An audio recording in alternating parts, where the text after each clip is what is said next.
Ladies and gentlemen, family and friends, scholars and dignitaries, welcome to another episode. Welcome to my world. Hello, friends. So, marriage is a blessing. In the right cases, marrying the right person is one of the real joys of life and can bring you a full and happy family and a full and happy life. A good marriage is a blessing, one that will carry you through thick and thin, give a stability and a strength to your life, and can give you a joy and fulfillment that few other things ever can. Don't get me wrong, marriage takes work, and sometimes there is a bump in the road. After all, look at what Groucho Marx once said. Marriage is a wonderful institution, but who wants to live in an institution? Of course, we all want to find the right person, or at least a good person, and that is what we seem to be missing today. I've seen some couples get together and marry, but because of the wrong reasons. He's a good provider, or she's the most popular girl at school. And of course, the number one reason people get together is for a biochemical reason, a reaction where you are physically attracted to someone, and that physical attraction is too often the first thing you notice and is an immediate hook and draws you in and forms an emotional bond that is both real and yet can be very deceiving. In other words, the sexual instinct is often the first and primary stimulus for a lot of relationships. But today, about 50% of people believe they've married for the wrong reason. I mean, the divorce rates are running at about 50% now. And since divorce is one of the biggest life changing events and people don't undergo it without a serious reason, clearly many people feel that somehow they either married or are married to the wrong person.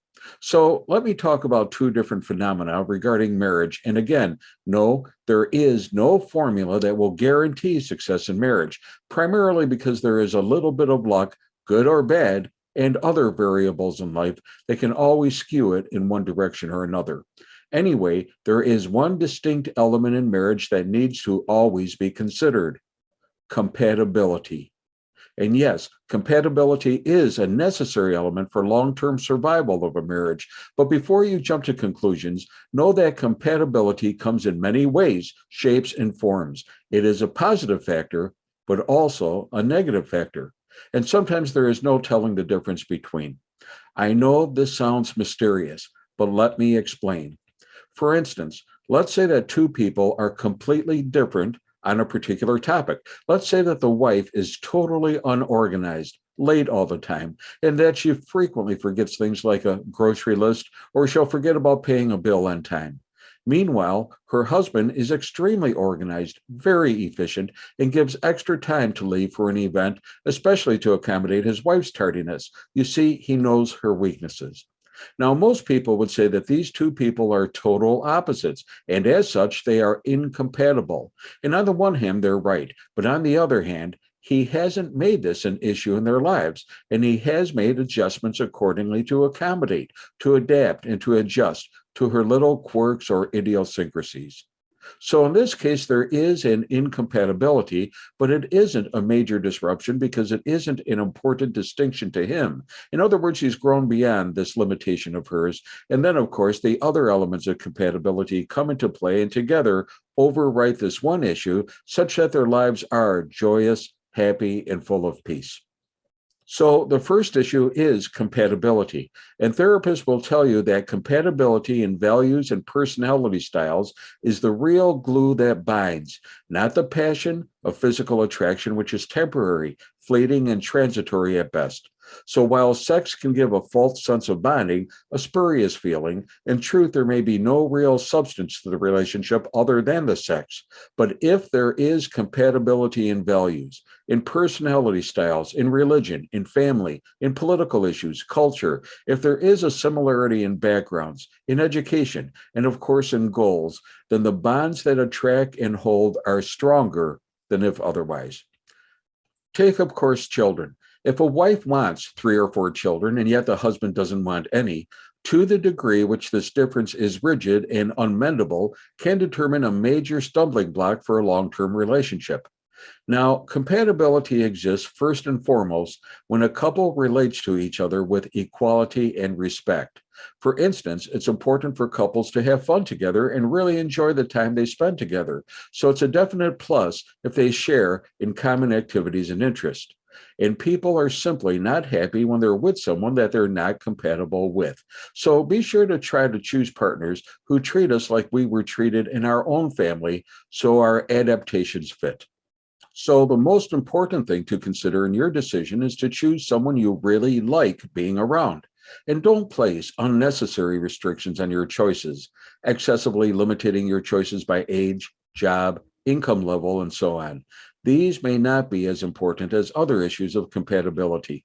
But compatibility is more than two people who like the same food or sports. It's vibrant and dynamic. It's how you get along. It's moving, loving, and growing in harmony. For instance, very often you hear that opposites attract. But as you get older, you start to realize that this opposite phenomena is more of an infatuation and not a compatibility. And unfortunately, it wears off fast. So let's say you are a light drinker and you meet somebody who likes to party and seems to be the life of the party, and you become infatuated with him. But that can soon wear off if other issues of compatibility aren't there to bind and bond you two together. And you know what? It's a sad day when you wake up one day and finally realize that the spouse you have is not the person you thought he or she was, or the type of spouse you wanted. So you need a connection based on more fundamental and true values. And yes, it's probably true that a lack of connection will breed resentment and indifference, and that's most likely to be a result of a lack of compatibility. So, generally speaking, here are several areas that maybe you can test your compatibility quotient on just to see if you both are on the same track and have similar life goals and priorities. Some have said that compatibility is about having a similar work ethic, like you are both hard workers, or maybe both are laid back and a little carefree. Either set is compatible. Many people who come from two different religious backgrounds make their relationship work. However, most agree that it can be a challenge, especially if children are involved. Religious compatibility is often overlooked, but that can be extremely important. And of course, money and spending are extremely important issues that need some degree of compatibility.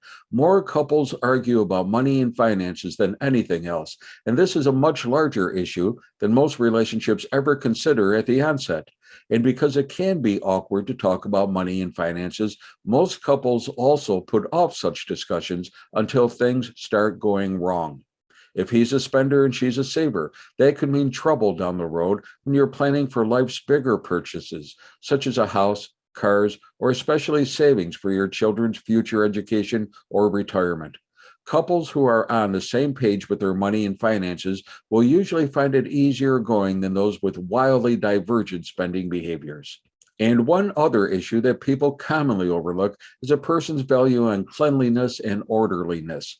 When people who pride themselves for being neat and orderly marry someone who might be totally otherwise, they can find it difficult, if not downright challenging, to live with that person long term. If you found his apartment cluttered and messy those first few weeks and didn't care about it, well, that can wear thin very fast. So, the first issue to look at for marriage is compatibility. And again, the best way to meet this goal is basically to make sure that you are friends, very good friends, that you can talk, that you can laugh together, that you can share common values. The more, the better. It's an attraction that's very real and on a deeper, more genuine level. It's far beyond infatuation, passion, or enchantment. And it's the stuff that long term relationships are really made of. The second issue, though, is one to watch out for because it can be even more serious. Make sure you're not getting into a toxic relationship. While different for everyone, for a high quality of life, a person should have relationships that bring fulfillment, stability, and contentment for life satisfaction. Quality of life really is not dependent upon one's degree of wealth or material possessions. It's more dependent upon the relationships a person has at work, in the family, and friendships, and the degree of intimacy and satisfaction they bring into a person's life. But a toxic relationship is one where the other person manages to drag you down, make you feel angry, worn out, deflated, belittled, or confused. And this doesn't happen just once, but on a continual basis.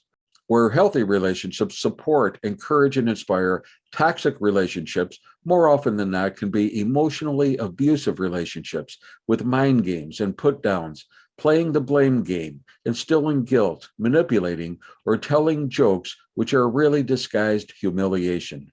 Sometimes you feel put down, belittled, blamed, and criticized, afraid to share the truth, or you have a feeling that you've lost control of your life.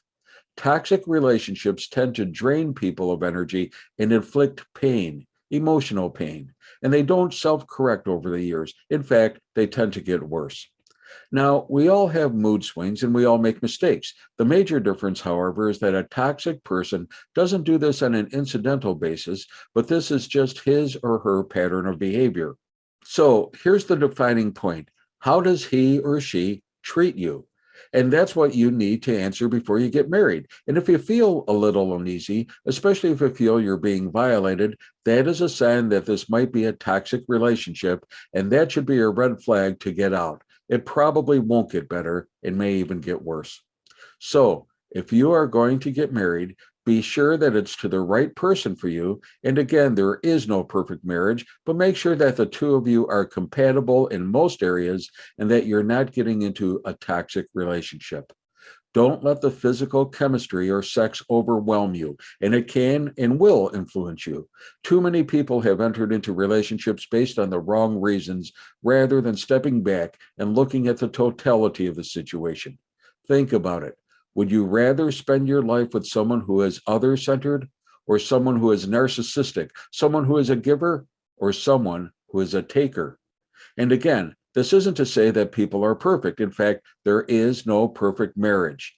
But remember the overriding feature of a great relationship: be friends first, and then you will see that marriage is a great blessing. Because as Nietzsche said, quote, it is not a lack of love, but a lack of friendship that makes unhappy marriages. Hey, be safe, be well, and may God bless.